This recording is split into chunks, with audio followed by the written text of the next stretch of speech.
Hello again, Jacob here again. Last time I told you the first half of my story, part I'm not all that proud of. I tricked my brother out of his inheritance and got him so mad he wanted to kill me. So I had to go off for a time, but during that time God showed me that even though I didn't start out the best, he was still going to use me to fulfill the promise he'd made to my grandfather. Now, not too long after God had shown me this, I found myself in Padam Aram. That was a small field area just outside the city of Haran. Now that's where I was going. My mother had actually come from Haran, and she still had family there. My uncle, Laban. And when I reached Padam Aram, I ran into the most beautiful girl I'd ever met. Rachel. I was smitten the moment I laid eyes on her. And truth be told, I think she liked what she saw when she saw me as well. When she found out who I was, though, she got her chores finished with her own sheep in the field, and then rushed home to let her father, Laban, know who I was and that I'd come to see them. Laban insisted that I stay with them. Treated me like a prince the whole time I was there. I stayed with them for about a month, but I did not intend to just loaf around and do nothing. Oh no. I was a changed man from who I was when I left home. And so I went out and worked in Laban's fields every day. I was going to earn my keep. But at the end of that month, he came to me and said, "Look, I appreciate you coming and helping out in the fields like this, and you're a great worker. But even though you're family, it's not right for me to just send you out and expect you to get nothing in return. So let's talk turkey. What do you think would be a fair price for the work you do?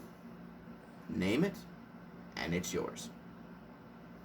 So I thought for a moment, and then a thought struck me. You see, by this time, Rachel and I were very much in love. We wanted to get married, but there was one slight problem. I had no money or property to my name. And the custom was, in that day, that when you married a girl, you gave her family what was known as a bride price. They were going to be losing a worker from their own family to my family. So that meant I needed to give them something in return to make up for that. It could have been money, could have been animals, could have been land. But I had none of this. But I did have the strength of my own back and the labor I could work. And so I said to Laban, "I'm in love with Rachel and she's in love with me. We want to get married, but I have nothing to give you for a bride price. So let me continue to work for you for a period of 7 years. And at the end of that time, I will have done enough work to cover the bride price for Rachel."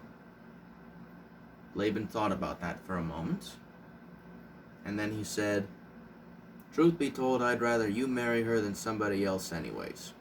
You've got yourself a deal, kid."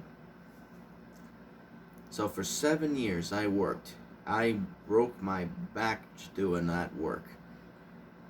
But it didn't seem all that hard at the time. Didn't seem all that long either. I was just so in love, and I knew that every day's work was another day closer to marrying the love of my life. When the 7 years were up, I went to Laban and said, "We had a deal, Uncle. 7 years I would work for you, and then I could marry Rachel. My 7 years are up." Laban said, Right, of course. Let me get all the preparations together and we'll hold the wedding." That was the happiest day of my life. And what a party Laban threw. You could tell he wanted to make this a special event. I found one thing odd in the whole proceedings, though. When Rachel was brought in for the ceremony, she had this heavy veil over her face. I thought that was very odd. Why cover up such a beautiful face? But I assumed it was some sort of custom in Haran. Didn't even think twice about it after that. So we were wed, but I was in for a shock the next morning. I woke up and I found I'd been tricked. I'd married the wrong girl. This was not Rachel I had married, this was her older sister, Leah. Don't get me wrong, Leah was a nice girl, but I was in love with Rachel. And I was furious that my uncle would trick me like this. So I stormed off to confront him. 7 years I worked for you, I said. 7 years without complaint. All so I could marry Rachel. And yet you switched her for her older sister on me. Why would you do this to me? And Laban said, Sorry, but the fact is that that's not the way we do things around here. We don't let the younger daughter get married before the older one. So, let me make you another deal. Finish out the week, and then I'll let you marry Rachel as well. We'll have a wedding for her, and then you work for me another 7 years as her bride price. I was madder than a hornet. I was tricked, and frankly, I didn't like it. My whole life, I'd been the trickster, and here I find myself on the other end of it. Part of me did see that this was probably God's way of showing me what it was like to be the victim instead of the trickster. But I loved Rachel too much to say no. So I agreed to Laban's terms. 1 week later, I did marry Rachel. And then I worked for her father another 7 years. But during that time, God blessed me. Not only did I help my uncle's fields get better, but I started to build herds of my own. Sheep and goats, donkeys and cattle, even camels. I had great herds of all of them. And God blessed me with a great family. 11 sons were born to me, and a 12th on the way. But at the end of my 14 years of working for Laban, I realized something. I needed to go home. I missed my parents. I wanted to see them again. And I even missed Esau. I realized what a terrible thing I'd done to him. And I knew I needed to go home. I needed to confront him and apologize. So I gathered up everything I owned and my whole family, and we returned to Canaan. When we got there, I sent 2 messengers on ahead to where I knew Esau lived.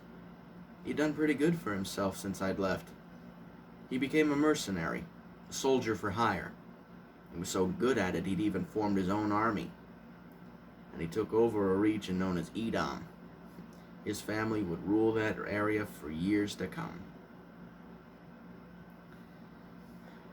But when the messengers came back, they said Esau was on his way to meet me with 400 men.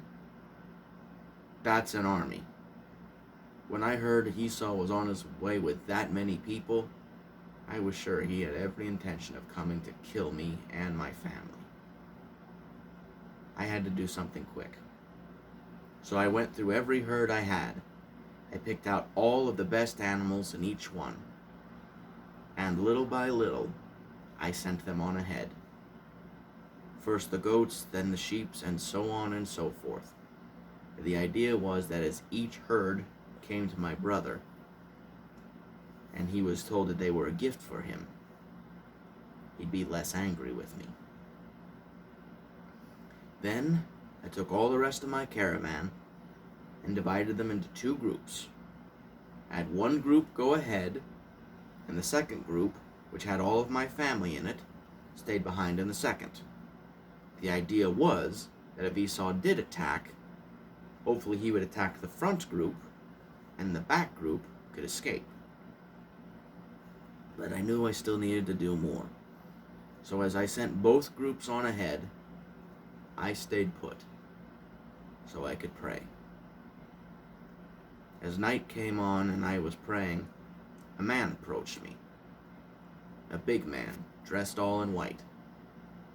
I'd remembered the stories my father had told me of how my grandfather had been visited by angels. I thought, maybe this is an angel God has sent to me, or at least a messenger of some kind. So I went up to the man to talk to him and ask his blessing. He didn't say a word to me. He just started to fight.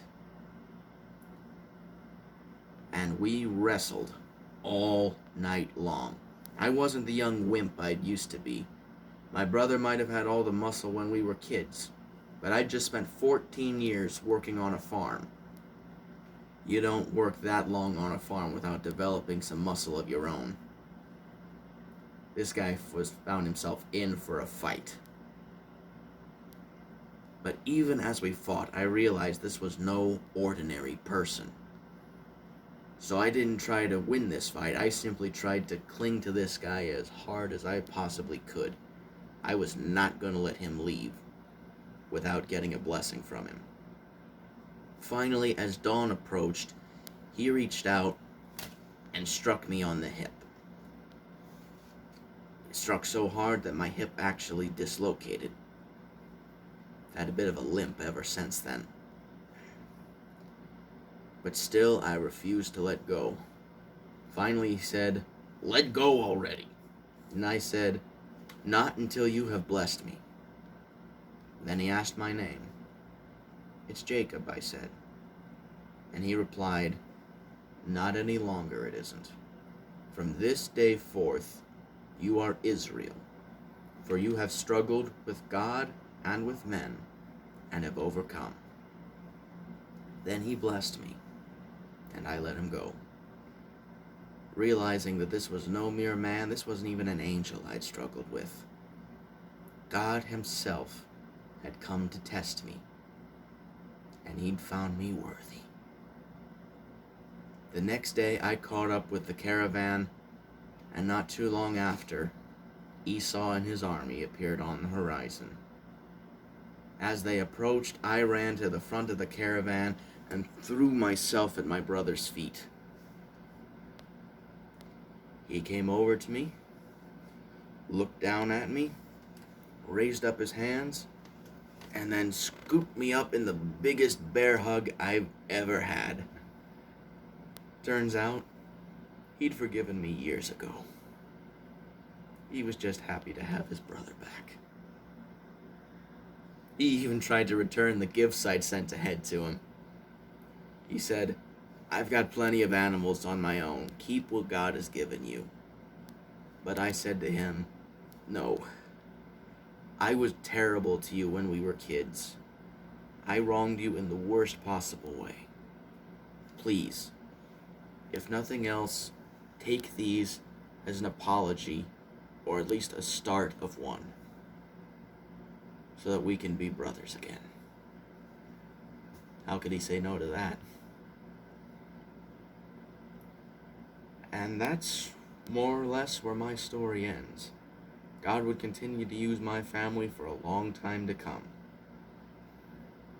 But the great lesson I learned from my second part of my story was that when you do the right thing, God looks out for you.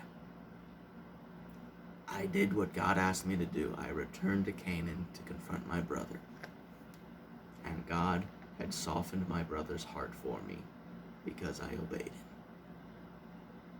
God looks out for those who listen to him.